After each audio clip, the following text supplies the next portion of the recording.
We're live. And we're live. Live, Go on, yeah. Devout Manny, you guys do the intro, please. Go on. While I drink on this. Otherwise that means me, because Emmanuel's not going to do it, innit? Too scared. I'm gonna say welcome a bit like 28 years later. I'm gonna go, welcome. Welcome to the Flixters podcast. Welcome to the Flixters podcast. Welcome to another show today. We've got a really, really good show lined up, actually. Obviously, we've got Teacher, we've got Emmanuel, and we've got myself. That's enough for a good show, but we've got more. Yeah, we've waited 28 years. No, we haven't. We waited 6 months to talk about 28 years later. BoneTemple, we're going to be talking about that. We're going to be talking about Marty Supreme, and we've got all kinds of news and bits and bobs in between that. Again, like, follow, share. We're on TikTok, YouTube, we're on Twitter, we're on Facebook, we're on everything. So like, follow, share, comment. If you want to come on the show as well, then let us know. We'll invite you onto the show. But yeah, that's it. Welcome to the Flixters podcast. And we're here for another week. All right. Devout, before we get into the main bit, let's do the shout-outs. We've got a couple of shout-outs this week. First shout-out goes to Marco Collins. First half of the it's like the like, you know, the like Italian and then Collins, just like, you know, English Collins. Authentic, isn't it? Marco Collins. So on YouTube, so basically YouTube, people do comment, you know, here and there. He commented on YouTube, actually correcting us. I think we were talking about Barry Keoghan, who I can never say his name. Really good actor. And I think we mentioned that he's British or something, but obviously he's Irish. So people listen to what we're saying, you know, and sometimes, you know, mistakes happen. Like, Keoghan, that's not an English name. Exactly. If you've seen him, he's got an Irish accent, unless he's playing in America, but good actor. But anyway, big shout out to Marco. Thank you for correcting us. Keep listening, keep correcting if you hear something that's not right. Second shout out goes to Orange Room Cases on TikTok. Great page if you want to go there and also just sort of get involved with true crime, real life cases. Orange Room Cases, she actually goes to courts and listens to the trials and then reports back and all kinds of stuff in between. So she really goes in. So make sure you follow Orange Room Cases on TikTok. Is she like a barrister? No, she's maybe a podcaster or something. She's a crime enthusiast. A crime enthusiast. So here's a shout out. I've listened to a couple of these kind of cases, high profile cases, man. They are, you know what, they're gripping, man. Deep. They go around the background, they go through all the things and why it's so big. So yeah, if you can hunt one of those ones down, I'll try and recommend one. All right, okay, let's get into, thanks for that, by the way. Thanks for the shout outs. Let's get into the movie news. We've got a couple of things that we want to speak about. And on last week's episode, we spoke about the Choice Awards. Are they the Choice Awards? And on this week, Critics' Choice Awards. And then on this week's episode, let's do a quick rundown of the Golden Globes 2026. So there was a lot of stuff going on in there. You know, Nikki Glaser, she was the MC. She was kind of like, you know, hosting the whole thing. She was quite funny. There was a couple of gags. There was a lot of gags about Leonardo DiCaprio. And, you know, I mean, 25's the limit. Exactly. Like Leo, how old is he? He's I think he's... He must be 50 something, no? Is he? Definitely 50 odd. Must be in his 50. Yeah. And like, obviously the gag is that, you know, he's always with someone like young and whatnot, and fair play. Like, you know what, if they're consenting, he's consenting, like, you know, why not? So give us a rundown and just kind of let us know who were the winners, who were the losers, what was big, what was new, or what wasn't, you know, what was expected. Yeah, so the 2026 Golden Globes is kind of like a bit of a precursor to the Oscars, a little bit. And you kind of get a sense as to who's maybe going to be in line for Oscars from this award ceremony. So I'll just quickly run down a few of them, really. So Best Drama got Hamnet, which is a sort of Shakespearean... I believe it's a story about Shakespeare and his early years, I believe. I'm not going to watch it, but that's what it is, Hamnet. Yeah. Best Film, Musical or Comedy, One Battle After Another. Won that one. Best male actor in a drama was Wagner Maura, The Secret Agent. Good guy. Wait, pause. One Battle After Another. How did it get into musical and I know. comedy? musical know. or comedy. So the film obviously has got some comedic elements, and I think that's how they categorize it in that way. So that's just Okay. other films With in the that whole category. sensei. Yeah, other films in that category. Marty Supreme's in that category. We're going to talk about a bit later. Bugonia Yeah. in that category. So Yeah, which how you we define it? reviewed on the Comedy show. could be dark humor as well. Could be comedy. Okay. You know, best female actor in a film: Jessie Buckley, Hamnet. Best television series, musical or drama. The Studio. Still never seen that. Best Oh, it's really television. funny. It's good. Is it? You seen it? Yeah. Yeah, it's really funny. There's one thing where there's an episode where they go to the Golden Globes. So there's a whole kind of episode where they go, which is a brilliant episode, and they take the piss out of the whole thing. So yeah, it's really good. Okay. I'll mention just a couple more. Best TV series, limited TV series, Adolescence, which Yeah. Oh, wow. keeps on winning awards, and I reckon this is going to have an Oscar. It's got to have an Oscar, I think. So And the kid won again, didn't he? he Owen won Cooper. again. He won. He won again. So really good show. And then one more I'll mention is for Pluribus. So Pluribus got best female actor in a television series drama. Yep. So Ray Seahorn got that for Pluribus. And Pluribus, if you haven't seen it, is a very, very, very intelligent show. And the sort of thing, we're just talking about it off air, the sort of thing that I feel that should happen on Earth right now, because Earth is going to shit and we need something to just, unify us. Yeah. Really unify us. Exactly. Really peace. And then this is maybe, I can't remember if this is a recent thing I made last year's, but best podcast, the Flixters. We were on it. We were nominated. Yeah, I didn't get it this year, but maybe next year, isn't it? But yeah, no. There's a lot of movies out there, and obviously we're going to kind of speak about Marty Supreme, which was kind of a winner there.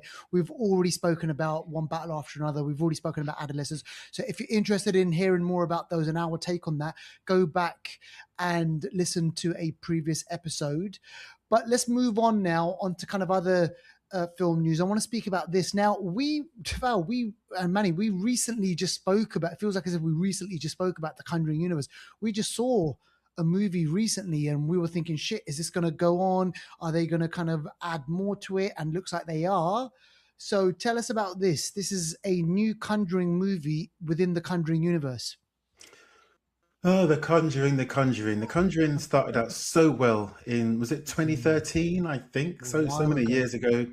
We've seen The Conjuring this, The Conjuring that, the Enfield one, The Nun as well. The whole universe it's been successful. And success is the reason why they're going to make another Conjuring movie, which is due to be released in September 2027. And this one's going to be called The Conjuring First Communion. Oh. So yeah, it's limited details, if any details have been released so far. All we know is it's going to be about some sort of communion. Is it going to be about a young child this time who's maybe possessed? Maybe could have a bit of a Omen feel to it. Yes, but we know that like it. They were supposed to stop this, like you mentioned, but the success at the box office for the last one film has just said to them, the shareholders have been like, oh, hold on a second. We don't want to say no to more money. We need more money. I think the budget for the last one, $55 million, which for a horror film is on the high side. Yeah. But Emmanuel, what do we always say in the podcast? That I don't know. Like it's always cheap to produce. It's always cheap to produce a horror, man. Exactly. It can be cheap to produce a horror, and it can make mad money. So it made because your return, your ROI is going to be ridiculous. So when they say they're gonna stop it, that's always bullshit, man. That's like the last film made $500 million off a $55 million budget. That's nearly a 10x.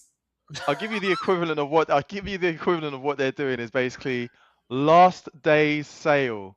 Yes. Everything's got to go. Everything must go. Everything must go. But that shop is still there. It's still there. 10 years later. Now, Deval, do we know? Is this going to be? The couple, the kids, the younger kids in this? Is this, or is it totally new people? Don't know. Okay. Don't know what timeline is going to be in. All I know is that the filmmakers, James Wan and all his Blumhouse people, they're all going to be involved. So it's going to probably be another success. We're conjuring some more money, guys. We're conjuring Trust me, some more money. 500, nothing to be sniffed at. Half a bill, not to be sniffed at. All right, and keeping it with the horror train, let's take things to another paranormal level. So there's going to be a new Paranormal Activity movie, I'm hearing, Deval. So again, this isn't going to be happening this year. This is again 2027. Like something, what's happening in 2027? Like some major event, horror event. Crazy. And again, so Paranormal Activity, from what we understand, there's going to be a new one. Don't know the name of it yet or anything like that, but it's going to be May 2027. Again, James Wan and his people are going to be involved, Blumhouse. And just remember, the first Paranormal Activity that came out in, I think it was 2007. I want to say 2007. It was even before that, actually. Yeah, 2007, they made it on a really, on a zero budget, $15,000. And then when it was introduced to Paramount, they put some more money into it. They changed the ending. So they put a few more thousands into it. I think even less than $100,000 or pounds, however you want to call it. It grossed hundreds of millions of dollars from a micro budget. So they want to bring it back. We haven't seen one for many years now. They understand, like Emmanuel just said, you do a good horror film on a small budget, it can bring in millions. So It's that's one of those genres. I want to just end our movie news on this one because I think we've spoken about this before. I might have even mentioned this, but Prime Video has found its Kratos. Now, if you don't know what the hell I'm talking about, Kratos is a character from a video game, a Sony PlayStation game called God of War. And they found the actor, and the actor is, I haven't seen this guy. Well, he's done lots of things before. And so he's big in the kind of the voice acting and things like that. But this guy is called Ryan Hurst. He's actually going to be playing the live action version of Kratos in a Amazon Prime TV show. It's going to be 10 episodes. This guy's already been nominated for a BAFTA. He played Thor in the God of War game, actually, God of War Ragnarok. So he's already kind of been there. And I love the God of War game. Yeah. So the series follows. So check this out. So the series follows Kratos. He's a Spartan warrior, and he crosses paths with various mythological gods. And in this one, they're going to have his son in there, who's Atreus, and they kind of got in the game. They go off and they do, like, you know, campaigns together, and they fight other mythical creatures and gods and things like that. So they're kind of doing that. So yeah, man. Actually, I'm looking forward to this because it's like, well, hopefully they can do it justice because God of War is a massive game. God of War is a good game. People love this game. It came out on PlayStation 2. Yeah. That's how long this game's, like, you know, if you know PlayStation 2. So yeah, man, hopefully this is good. We've seen Fallout. We've seen, obviously, what else have we had recently? Minecraft. We've had Super Mario, Sonic. We've seen all that sort of stuff. Yeah. I wonder if there's actually, are they actually going to do him as the voice, or is it going to be like real actors? Real acting. This is going to be real acting. Yeah, live action. So this is going to be a whole thing. Amazon, they're chucking a whole load of money on it, and so one of the guys who worked on Shogun and The Boys is going to be working on this as well. So that's good because Shogun I loved. You know, many people they don't realize that the gaming industry is worth more than the music and film industry put together. So when a good game IP is, translated into film, they've got a real massive captivated audience waiting for bums and seats. And if it does well, look at Resident Evil. They did years and years and years of that. Look at the Last of Us. That's done really well. Yeah. We can mention so many. It's only gonna be like GTA. They're gonna have to bring out GTA. Ooh. At some point. They will. Imagine that. Yeah. They do a GTA movie or something like that. Fast and Furious is that, isn't it? Exactly. Have you guys seen? I still haven't seen Fallout Season 2. I haven't started. Yeah, I've been watching Fallout Season 2. Yeah. Oh, okay. Is it good? Yeah. It's like I said. It's remained consistent for me anyway. Okay. Consistent from Season 1. All right. Well, listen, look, keep it low with the Flixters. We'll bring you more news on that and other stuff. Let's move on to new on streaming now. There's a couple of shows that we want to speak about, and this one is new on Netflix. I mean, it came out not too long ago, and I started watching it because obviously, you know, we were doing that, joking the whole thing about the Punisher, and I was like, you know what? Let me watch this. It's got a great cast. Like, obviously, you know, John Bernthal. It's got Tessa Thompson, and you know, the crime drama, they do really well, like on Netflix, you know, the Who Done It. Watched a few of these recently, actually. And this one, I just kind of thought, let me pop it on, let me watch it. And, you know, it's good. John Bernthal, he's doing kind of like, it's like he's not doing the Punisher, but he's doing a different version of the Punisher, if you know what I mean. Like, kind of like, he doesn't give a shit. He's got his own little thing going on. He's caught up in a murder, and the question mark is he behind it? There's kind of like a question mark. We've got Tessa Thompson. She's back on the scene. They were like, you know, married or they're separated. She's a reporter. She gets called back into this small town where the murders just happened. He plays the chief. And we've got this, you know, we've got a what are they? They're not FBI. Are they FBI? I can't even I remember if they're FBI or not. But John Bernthal, he's got a sidekick, and that sidekick, she's too clever for her boots. And she's getting closer and closer on finding out that he's connected to the person who died, and he's got to basically put her off the scent. You know, there's things that are going on that he's involved with, and you know, so it's kind of like this whole big whodunit. And I'm only on kind of episode like 3 or 4, but it's decent. So I am going to finish it. The point I'm trying to make is I'm not just going to stop at episode 3. I'm going to watch the whole thing, which is a good sign, I think. Okay. I'm going to get on it soon too. So go check that out. That's out on Netflix and recently released. There's obviously been hype about this. Deval and I and Manny, we kind of watched this we spoke about it on the show, obviously last year, a couple of years ago. This is Hijack, this kind of high octane, you know, Die Hard on a plane. Idris Elba plays he's a negotiator, but not a negotiator in the sense that, you know, he negotiates hostages and things like that. He's a business negotiator. Right, okay. And then these guys, not your typical kind of terrorist, they hijack a plane and he's got to basically do all that. So here we are 2 years later. He's now in Berlin. They've already released one episode, by the way. So they've shot this now in Berlin, and you can see they've pumped more money into this because a lot more actors. There's a lot more stuff going on, and they're on a train. Something's gone wrong. He's obviously, I'm not going to give anything away, but he's deeper and deeper in the rabbit hole, and there is a connection to season 1. Does he speak any German in this one then? No, funny thing is, he does the typical Brit thing. You know how we all go to a different country, we expect everyone to kind of speak English. He does exactly the same thing. He's in the train. He's just rocking up speaking English to everyone. I'm like, hang on, how do you know that everyone speaks English? You know, it's one of those things. But yeah, man, look, it's watchable. It's obviously high explosive. You know, there's going to be a lot of stuff going on. So I'm looking forward to the twists and turns. We'll see how this all pans out. But yeah, Hijack episode 1 is out, and I think new episodes drop every Friday. Right. Okay. Okay. Nice one. And what else we got, fellas? Because I haven't seen this.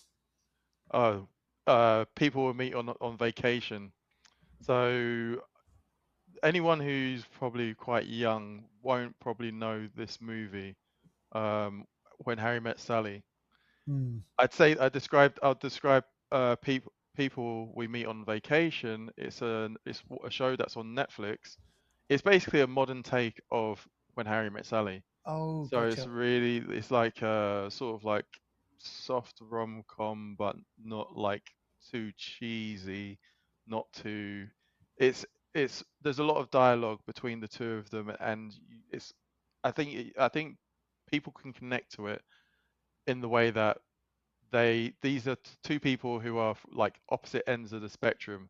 One, the girl who is played by, I think, Emily Bader, she is like kind of venturous, goes vacation wants to see the world, and Tom Blythe is basically the The guy goody two who's shoes. he's just like, I'm good where I am. I don't really do vacations. I like to Okay. just sit with a book. Do you know what I mean? So it's a real good chemistry where you kind of like see between the two. One needs the other because Gotcha. one Yeah. needs the stability, the other one needs the spontaneity, and it works. It just works well. Mm. Yeah. I'll have what she's having. All right. So people will meet on vacation, and for all the Brits listening out there, vacation, holiday. We don't say vacation, do we? Oh, yeah, exactly. Holiday. No. Vacation.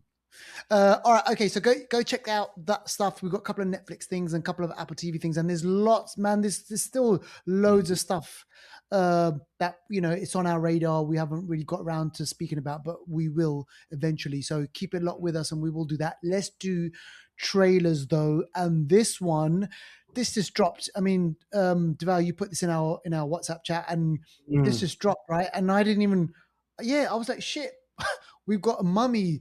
The Mummy. So tell us about this, and this is just a little teaser of what's to come. Yeah, a bit of a teaser trailer, and this is being billed as Lee Cronin's The Mummy. Yes, and this is Lee Cronin who brought us Evil Dead Rises, good horror film. Hole in the Ground, really another good horror film as well. And in this one, this is a bit of a reawakening, a reimagining of the classic, The Mummy. We've seen so many times. Brendan Fraser, we saw Tom Cruise. And this one looks like a very dark, sinister version of it. The synopsis simply reads: a young daughter of a journalist disappears into the desert without a trace. 8 years later, the broken family is shocked when she's returned to them. But how she returns to them is a different story. And a living nightmare ensues. So this is something that I think is going to be, if you've seen Lee Cronin's movies, they're not light and bright and airy-fairy. It's dark, sinister, and it's like there's always something around the corner. And from the trailer, you get that sense. So this is April this year, 2026. I'm looking forward to this one. Yeah, I'm looking forward to it as well. When I saw the trailer, I don't know why, but I got a sense that there's going to be a mad twist. Like there's going to be an UFO or something involved in this. The reason why I say that is just because of the text in the trailer. I was just like, and there was a little shot of a pyramid in there. Did you see the pyramid? Yeah. There's a shot in the trailer. There's a little bit of a shot. So obviously she's gone hunting or exploring down the pyramid somewhere and picked up a nasty bug in the process. This is James Wan and Blumhouse. So anything is possible with these guys. All right, okay, so go check out that trailer. Now, speaking about monsters, let's speak about another one. This is Monarch Legacy of Monsters Season 2. Fellas, I haven't even seen Season 1. I'm looking forward to this one.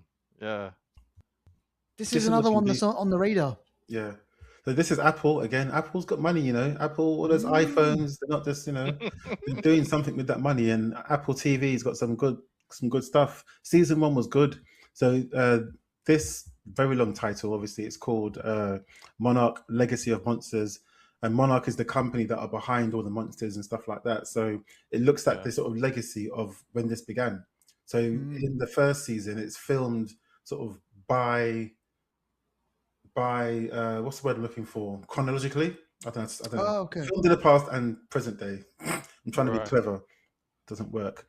So you see Kurt Russell. I think we see him when he was younger and see him in his present state. And it's that, all the legacy basically of what these companies were doing to try and, create these monsters and use these monsters. Season 2 looks like it's going to be even worse. And the graphics look like cinema ready. It's serious stuff. Yeah. They've put money into these shows, right? Into these seasons, Deval. Mad money. iPhone money, man. Come on now. All those updates. I know, man. People love their Apple. All right, okay. So that's so this is what, do you know when this is? When's this coming out, by the way? Oh my gosh. This is out I don't know. Okay. All right. I think it's February 27th. Thank you. Okay, there you go. Not too long to wait for people. All right, let's speak about this one now, Euphoria. Now, all I want to know is, because obviously there's a lot of buzz around Zendaya. There's a lot of buzz around Sydney Sweeney, Jacob Elordi. Because obviously these are the big stars. They've gone on to do like big things, right? You know, obviously Spider-Man and Sydney Sweeney, like, you know, the Housemaid and everything. Jacob Elordi just nominated and things like that.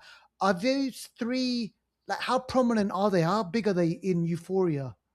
Are they like Big? the main people? Yeah. They're all the main Okay. cast. Yeah. Yeah. Euphoria, if you haven't seen it, Euphoria is not for kids, you know. Euphoria might seem like it has characters that, and they are kids, like college kids, but it's HBO. Need I say more? Yeah. Mad sex scenes, like it's all kinds of shit going on in that. And Yeah. this looks like Whenever Euphoria comes up, Zendaya's name always comes up alongside it.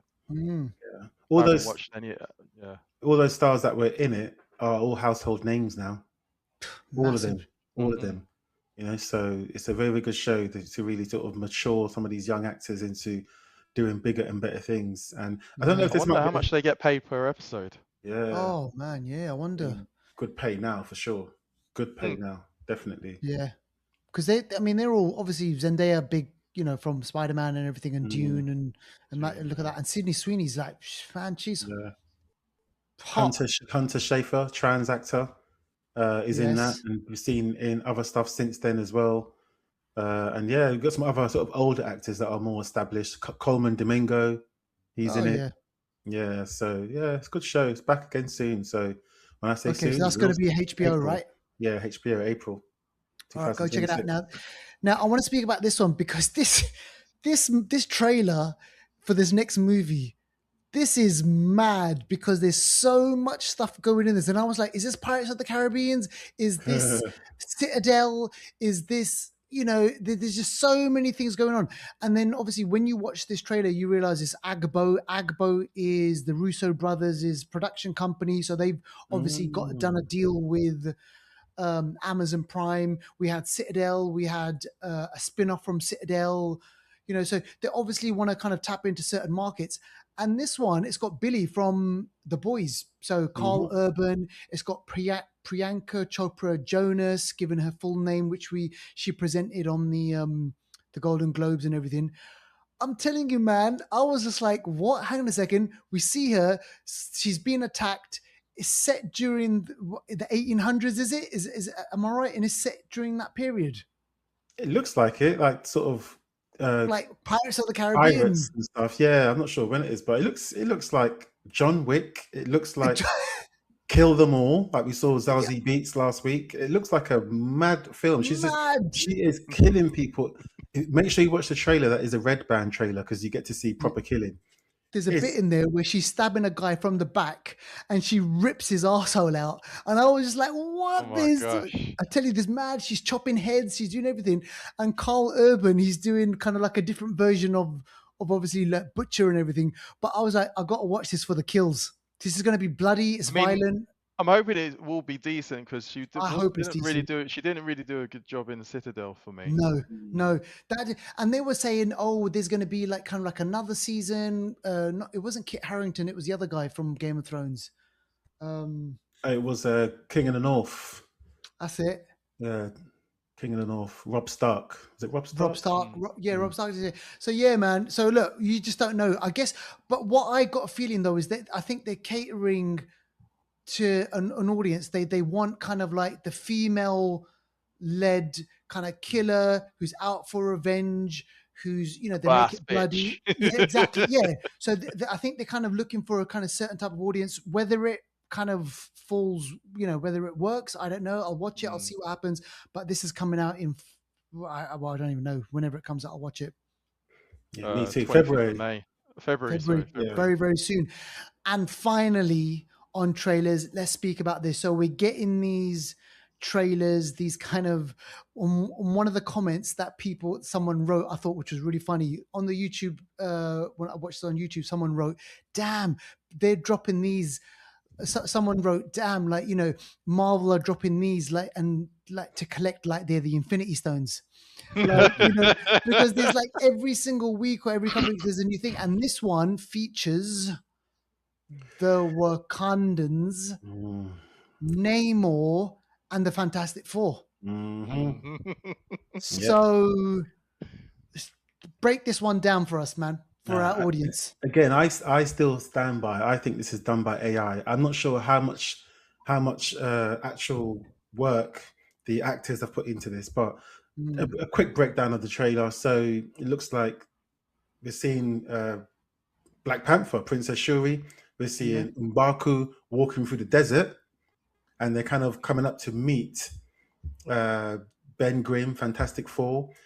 Interlaced with that footage, we're seeing Namor and his people. He's sort of sitting with his people, and he seems burdened by some sort of responsibility that's come his way.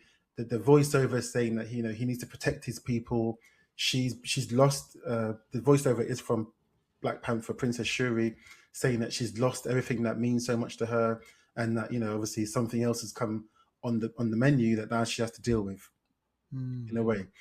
So it just looks a bit like, okay, Doctor Doom has basically come to them via the Fantastic Four. So everyone's teaming up in little sort of groups to try and come together. And to me, it looks like AI. I don't think they were involved with it at all. And yeah, I don't know. Yeah. What makes you think that they weren't involved in it? Look at the trailer. It's too smooth. It looks like a really, really, really good fan-made trailer. Yeah. No one's really notice it. No one's really interacting properly. Yeah. It's just snippets of. They're just cutting it and doing this, doing that. The way it's edited. Yeah, exactly. So I mean, how many? We've had about 4 or 5 of these now, right? I think this is the 4th one. Yeah, fourth one. At the end of this one, it says, "Look, the Wakandans and the Fantastic Four and blah blah, they'll return." And we've got a countdown going, so we've got 11 months to go. Yeah, I think we'll get the proper teaser trailer possibly at the Super Bowl. I'm thinking that's usually when they reveal a big trailer. When is that? May or somewhere? I think it's February somewhere, isn't it? I think. Okay. I think so. I don't even know, but yeah, I think that's when we'll get a different teaser, and we'll get another trailer at some time. Because remember, the film was supposed to come out in summer 2026. It got pushed back 6 months. So all the principal photography has been done. From what I understand, is in a couple of months' time they may do some pickups and stuff like that, but most of the film has been filmed, so there's enough for a trailer somewhere, I'm sure. Yeah, they will drop that, and obviously we will be there speaking about it. Okay, let's do Anniversary Corner. Now we've plucked this one out because it leads in to one of the main movies that we're going to be speaking about. This is from 10 years ago, 2016, Resident Evil, the final chapter. But with these things, this never is the final chapter. Like Manny said, like the sale must go on. So yeah, I mean, I didn't watch this one. I know for a fact I didn't see this one. The final chapter. What happened in this one? Yeah, so the final chapter, Milla Jovovich and Ian Glenn, who we saw in Game of Thrones. It was basically her in the desert. We keep talking about the desert today, but she was in the desert fighting off the last sort of remnants of this T virus and all the baddies and Wesker and all the creatures and stuff like that.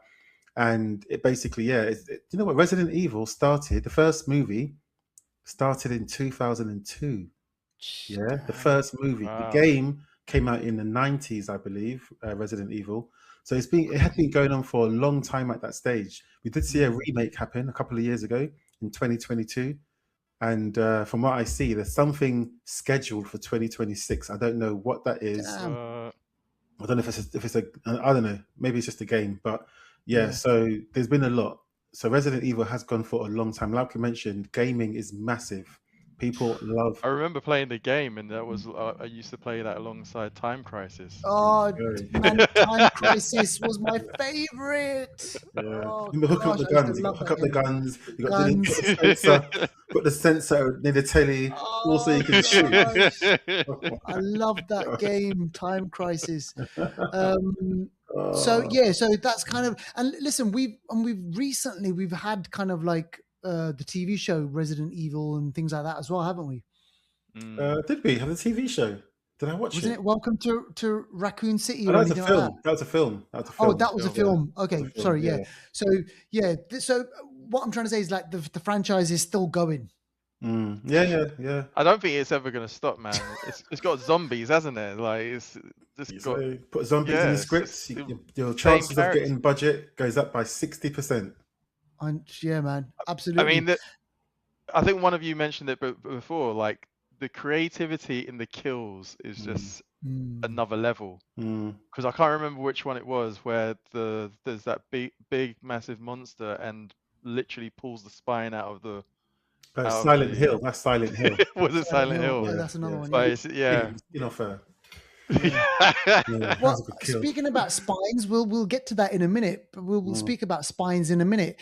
But I mean, yeah. So we've chosen this one obviously because it leads into this movie that we're going to be speaking about. This is 28 Years Later, The BoneTemple, just released recently, and I went back I thought, you know what I'm going to do? I'm going to go back and watch 28 Days Later, just to kind of go back and see kind of that. And you know what? Compared to these newer ones, I tell you what, they were shit, man, compared to these. Mm. You know, What are you saying? The older ones? The older ones are worse than the new ones? Forget the second one, but the first one, for its time, it was great. But when I look back now, I was just like, when I'm comparing it to these two, the ones that have just come out very, very recently, I prefer these two than the original two. Oh, is it? Yeah. And I'm saying that because I know that the first one was groundbreaking and it was running kind of zombies. Like running zombies. That was mad. And Deval, you mentioned Resident Evil starting way back when. 28 Days Later, that came out in 2002. Same year, Resident Evil. Yeah. Same year. Yeah. So I mean, the running zombies was the next level, though, wasn't it? Like running zombies. And then we had After that, it was like World World War Z. Oh my that gosh! Was it, sorry. That was 2006. World War Z. That was on another level. That one was scary in the fact that there were a whole entire population. That was really, really good. Mad. But I think, and this is controversial, people are going to be like, oh yeah, he doesn't know what he's talking about.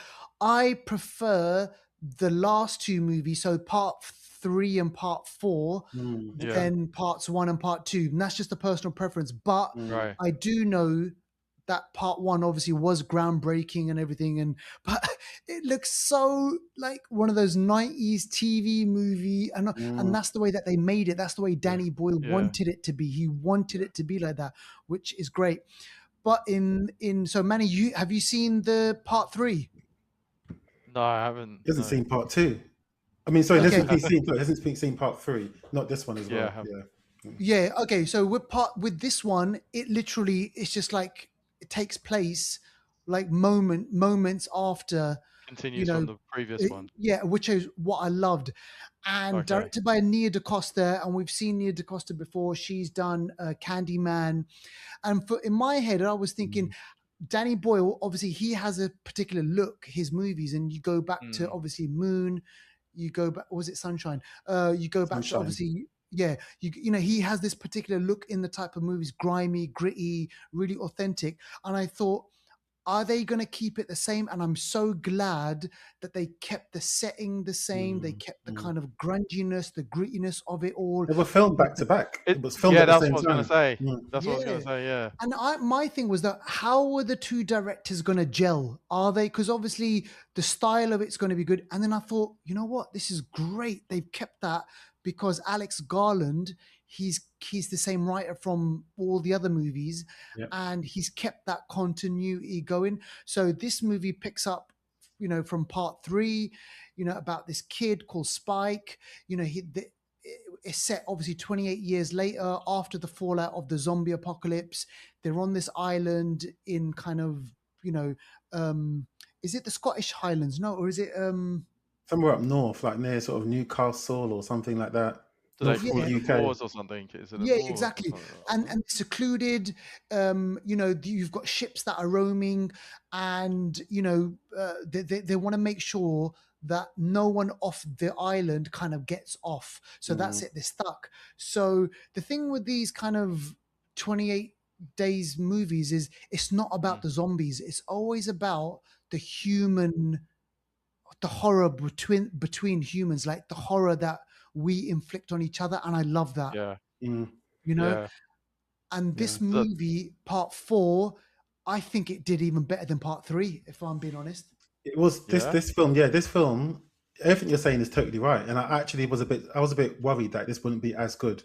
Yeah. Because I think the first two are different in that obviously the breakout just happens and running around. How do you respond to it? I mean, the film is called 28 Years Later. The world has responded to it, has adjusted to it. This is where we are now. People have been born into it. People have been born into this and not knowing what else was before, the before times. But yeah, this film, like you mentioned, it keeps the flavor, it keeps the essence, it keeps the pace of the 28 Years Later. And the Bone Temple, I actually think it takes things to another level, which I think is hard to do in a horror sequel. This takes it to Mate, another level. Like you said, this is a fourquill. This is a part four. exactly. When Yeah. have you ever had a part 4 of a franchise be Mm. That better good. than the Yeah. ones before? hmm And with this one, like you said, the worst horror is between the humans. The infected are almost like a backdrop, a bit like how it was in The Walking Dead. They're there because that's the environment, but the humans are so bad. In this one, we have Jack O'Connell, who's gangster. We saw him in Sinners. He's mad. gangster in this, as he's the leader of the Jimmies. He is Jimmy Crystal. We saw him in the first one, in which he was a Yes. young boy, and his dad was a priest. His Yeah. dad believed that the infected were almost like revelation. He felt the infected were a plague to come and wash away the earth. And in Right. that, the dad succumbed to it. He didn't help his family. He let the plague run all over the earth, take his family. And his son, who was about 8 years old at the time, saw his dad taken by the infected, and he had to fend for himself. So in Wow. that, he's grown up in that trauma. He's grown up with the loss, and it's twisted his mind to a next level. So now, in what we're Oh, seeing here, he calls himself Jimmy Crystal, JC, Jesus Christ. Again, is that a symbol? And he has his other Jimmys with him, and they're all dressed like Jimmy Savile, tracksuits, yes. Oh my blonde hair. gosh. Another person that Of was all almost the people to demonic. like, Exactly. yeah. And then within that, you have his mindset. First of all, is crazy. He seems like one of those charismatic but crazy leaders, and he's you could call them disciples. They follow his lead. They go around the place pillaging, killing, and for them, they are all following his lead. And his lead is that Nicky, in his mind, Nicky, or Old Nick, as he calls him, he believes Old Nick is his father. He's the son of Old Nick. And Old Nick in the old times, in like 1800s or 1600s, was the nickname for Satan. Which So is in his mad. twisted mind, he believes he's the son of Satan, and his people need to do his bidding and go around and kill people. They kill people in the most sadistic ways. And I'll do one spoiler only. Do it. They get people, they tie them up, and they skin them alive. Oh my god. And you see it. And they're all quite young, and he forces them to do it, and it twists their minds. They're all twisted. I think he's got schizophrenia because he says the voices. He says The voices in his Old head. Nick is talking to me. Old Nick is talking to me. So you can see his trauma from when he was young has got worse and worse. In a normal environment, it will get worse and worse. In that environment, he now thinks he's communing with a higher power, which in his eyes is Old Nick. And you have Dr. Kelson, Ralph Fiennes, who we saw in the first film, who is a sort of strange doctor. He's got the Bone Temple. He's created the Bone Temple, and he is now he's come to terms with the world. But he's actually trying to work with someone called Samson. Yes. I'm not going to go in for too long, but Samson is an infected, and he is what they call an alpha.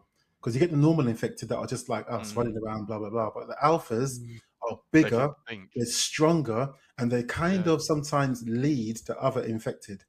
So this alpha called Samson it takes about 10 people to take one of them down. Crazy. Yeah, and once he gets you, there's no.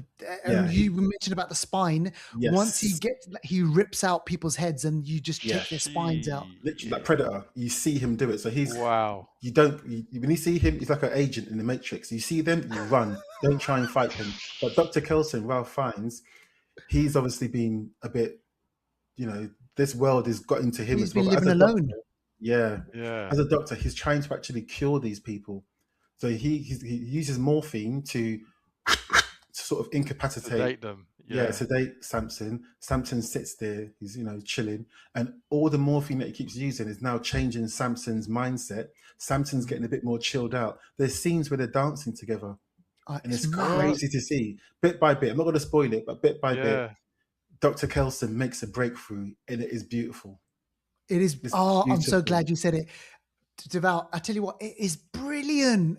It is absolutely brilliant. And you know what? That is why I think this part 4 does it for me, because it's on that human level. So he's basically his Dr. Kelson, right? So Ray Fiennes, which I think this is probably one of his best performances.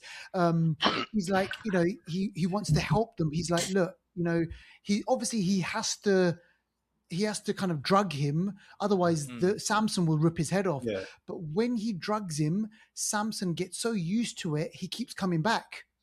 Samson keeps coming back. He's got enough intelligence. He's addicted to the morphine. He's addicted to the morphine, and then that, like he said, like Deval mentioned, it changes his brain chemistry, and he's like, okay, I've got this one last chance to kind of save him, and hopefully this will work, and this will change the brain chemistry in his mind so much, and we'll see something. And obviously I'm not going to spoil it.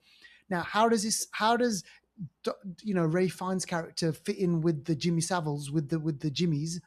There's a whole sequence, there's a whole segment, which when you, oh man. Let's talk about Emmanuel. A party. I'm going to do a dance move like his. Dance like this. Emmanuel, please, I implore I'm you going to watch watch this now. I'm going to watch this now. And you know what? You probably think, well, how does it fit in with part 3? Because there's a kid in part 3 that leaves the island. We haven't mentioned him. Yeah. We haven't even mentioned It's not really his film in this one, is it? It's kind of is, but then he's almost like an observer. Like we follow him, but he's observing a lot. The first one was about him and his dad. Sorry, go ahead. Yeah, no. And then we had Aaron Taylor Johnson, who played the dad, and then there's this. It was a father and son kind of relationship movie about them and what happens to him, and he's got to survive, and then he's in the 4th part. He's part of the whole story, but then then becomes about these Jimmies. Then it becomes about Dr. Kelson. It becomes about the infected, the Samson character, and then. After all of that, like, you know, and there's really kind of a heart-pounding moments, and there's kind of action scenes, and there's kind of all this stuff going on. Like I said before, it's the horror, what was said before, Deval mentioning the kind of the skinning. There's all that sort of stuff going on, and the lies and everything that happened. And then once you've done with all of that, there's the ending, which then links back into part 1. Yeah. This film is good. Nia DaCosta's got a hit. She was cast for the Marvels. This one is a massive hit. And there's so much symbiology. Is that the word? Symbiology in this, to do with like Christianity, like Satan and stuff. Even hand symbols that Jack O'Connell does. He does one. I don't want to do it, but there's a hand symbol he does that is linked to like Satan. Oh gosh. Damn. And he does it quite a lot in this. So I can imagine I can imagine what hand signal it might be. It might be the one that's associated with The Shining. punk rockers. Oh, okay. I don't know about that, but there's a hand symbol that is definitely linked to satanic stuff. Okay. And this film is worth seeing. 7.8 It sounds IMDb. messed up, man. It's a good film. I watched the double bill when I watched it. I watched them. Double bill. I sat there for 4 hours and watched. Wicked. So have they left it where it can basically another one can come after big this? time. Yes. Big time. And then what they're saying is in a good way. And what they're saying is that so Danny Boyle might pick up where this happens afterwards, because it links so well with obviously part 1. And then it kind of, brings it kind of full circle. So, and Emmanuel, they're still on this island. We haven't even got off. We haven't even got to London yet. So who knows? Part 5, it might take us back. Oh my god! I know. That's it's worth. Oh, sorry, go ahead. Yeah. No. All I was going to say is, so this thing about the humans being scary, man. I tell you what, right? We see it now. We see it now, what's going on in the world right now. Humans are nasty. I actually feel like as if, you know that thing where, the strong survive, the weak, they get targeted. That is what would happen in real life, man. Yeah. We need Pluribus. This is the good Emmanuel. Don't waste your time. Go watch it. Yeah, If you need the cinema Yeah. codes, let me know. I'll send them your way. Go Please watch it. watch it. Go watch it. This sounds is great. That's what we're gonna say. this is definitely my movie of the week. So listen, look, let's do Marty Supreme. So this I is mean, how do I top that? I know. I know. This is it. Just tell us your honest opinion of the film. You didn't make it. It's not up to you. Yeah. You know? Tell us what is, if this movie is supreme, because the reason why I asked is because obviously Chalamet's been winning Choice Awards, he's been winning Golden Globes, he's probably got a really, really good shoe in for an Oscar now. So yeah, take it away, Manny. Yeah, so I went and saw Mighty Supreme because I did see Timothy in one other movie. I can't remember the name of it now, but it was of a musician, and I think I said The Bob Dylan one. the Bob Dylan, yes. I did say he's going a second round to basically try and win, do a performance of someone, some like biopic of someone and to win this Oscars. So when I went to watch Mighty Supreme, I sat down and you know what? I thought this is quite interesting actually. I was before going to see it, I was expecting the same performance or similar performance to what he did with the Bob Dylan one, but he actually it's a totally different character and it was quite believable as well. So with Mighty Supreme, he plays a character called Marty Mercer, who's this young man with a dream like to one day basically compete in the table tennis championships, which was back in a day like this underground up and coming like sport that was gonna like Olympic sport sort of thing. Mm. But it is like based on a true character, but the name Marty Mercer is actually fictitious. Okay. But there was an actual I think he was Jewish table tennis player, and the performance in this was good by Timothy Chalamet. Chalamet. But but yeah, the character was his character that he played is basically comes across as a prick. This He's is yeah yeah. Like Okay. when I say this is it's because like you've probably met someone who basically is so kind of confident of themselves, and there's a line which is sounded similar to what was there was another movie that was about a wrestler or UFC fighter, and he says that he said was it the one who Smashing The Machine? Rock played Smashing yes. Machine, where Yeah. he says he doesn't the what if you lose, and he says he never lets that thought ever enter his mind. It's like alien. Okay. Okay. So it with Marty Supreme's character, he has that sort of same trait where Yeah. he is so 100% confident in that he's going to basically be number one. He's real like he because he's also 20, he's real cocky about it. Yeah. So yeah, so like he basically like one of the things he is that he has a relationship with someone with a girl and gets into all sorts of crap, but that is all like sort of it's like not behind the scenes, but it's all sidelined because his mission is or his purpose is to win this championship. Mm. Okay. But then his cockiness is muffled or he gets shot down when he comes against Japan's Oh. number one, and they've got this bat, which this table tennis bat, which he basically deems as being like his nemesis. Like he needs to like come across as number one. He's basically quite patriotic that he's representing the US and US round about that time. This is kind of like a World War era.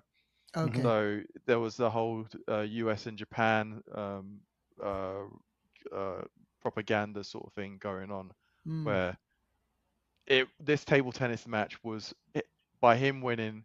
He's going to basically represent the US, and then US is going to basically be seen as supreme over Japan. But he doesn't win.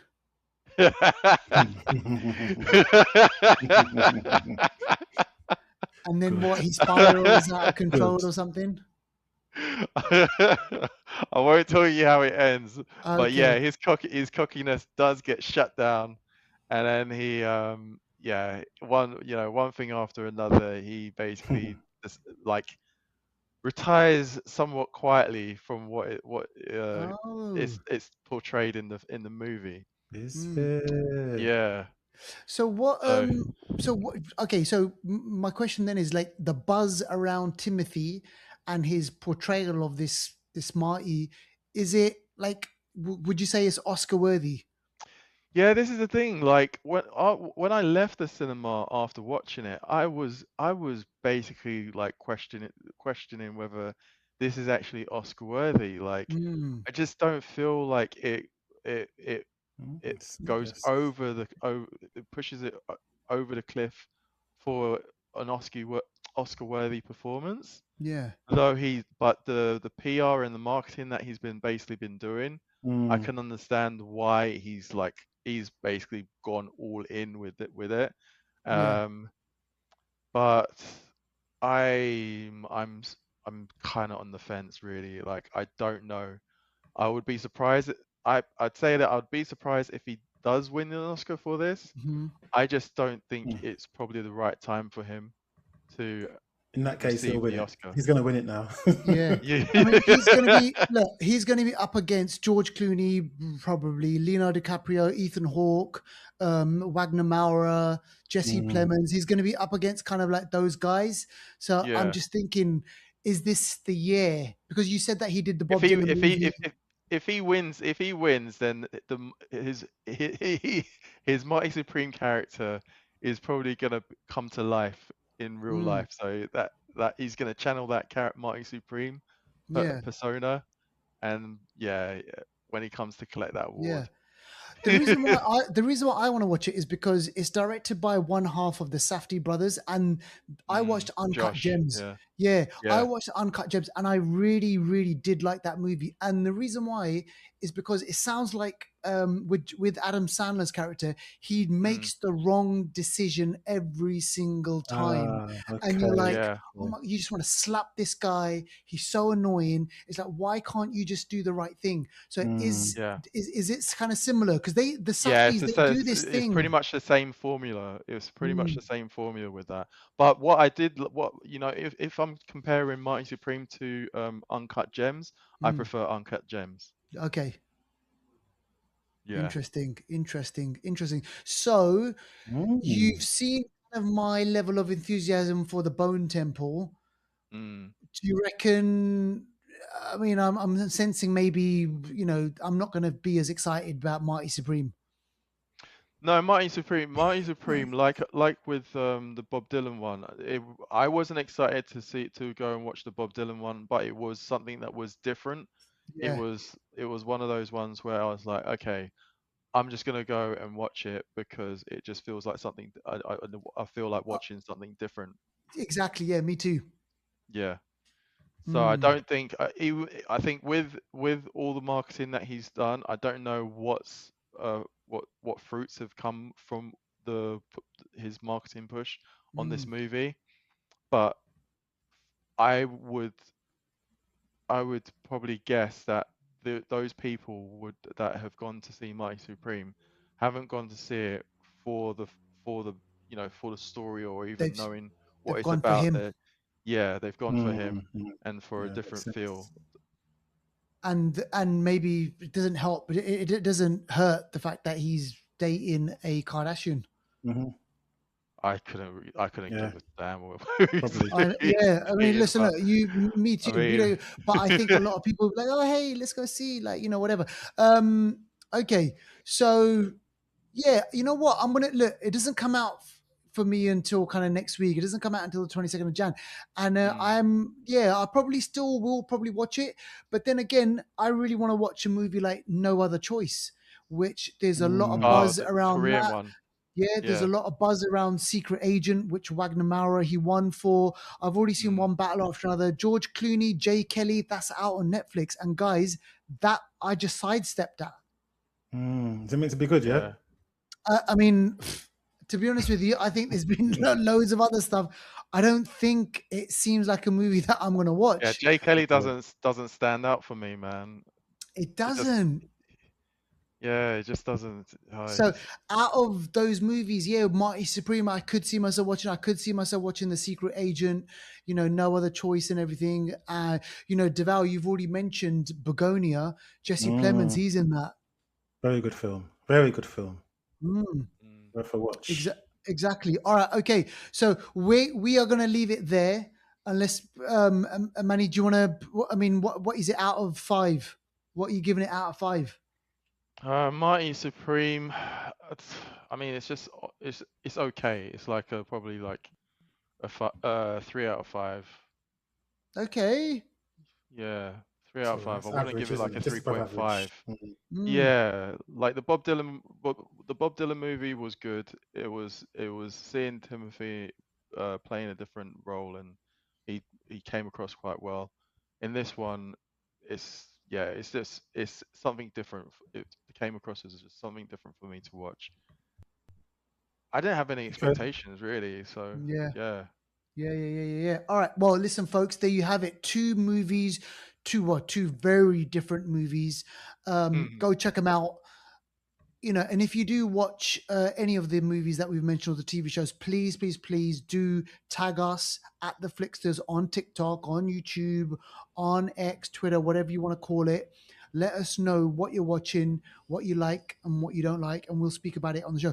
Now, listen, next week we've got, again, it's going to be another big, every episode's really great and big for us. We've got The Rip that we're going to be speaking about, which is a new Netflix movie starring Ben Affleck and Matt Damon. So we'll speak about that one. What else is coming out that for us to review? Got Return to Silent Hill. I think that's out soon. Okay.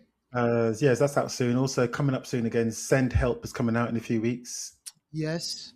So we've got I think a few horror films coming out actually. Yeah, Return to Silent Hill looks like it could be interesting. Yeah. So I'm definitely going to watch that. Okay. All right. Brilliant. Yeah. Well, listen, look, keep it locked with the Flixters. We hope you enjoy the show, and we'll see you on the next one. All right. Peace out.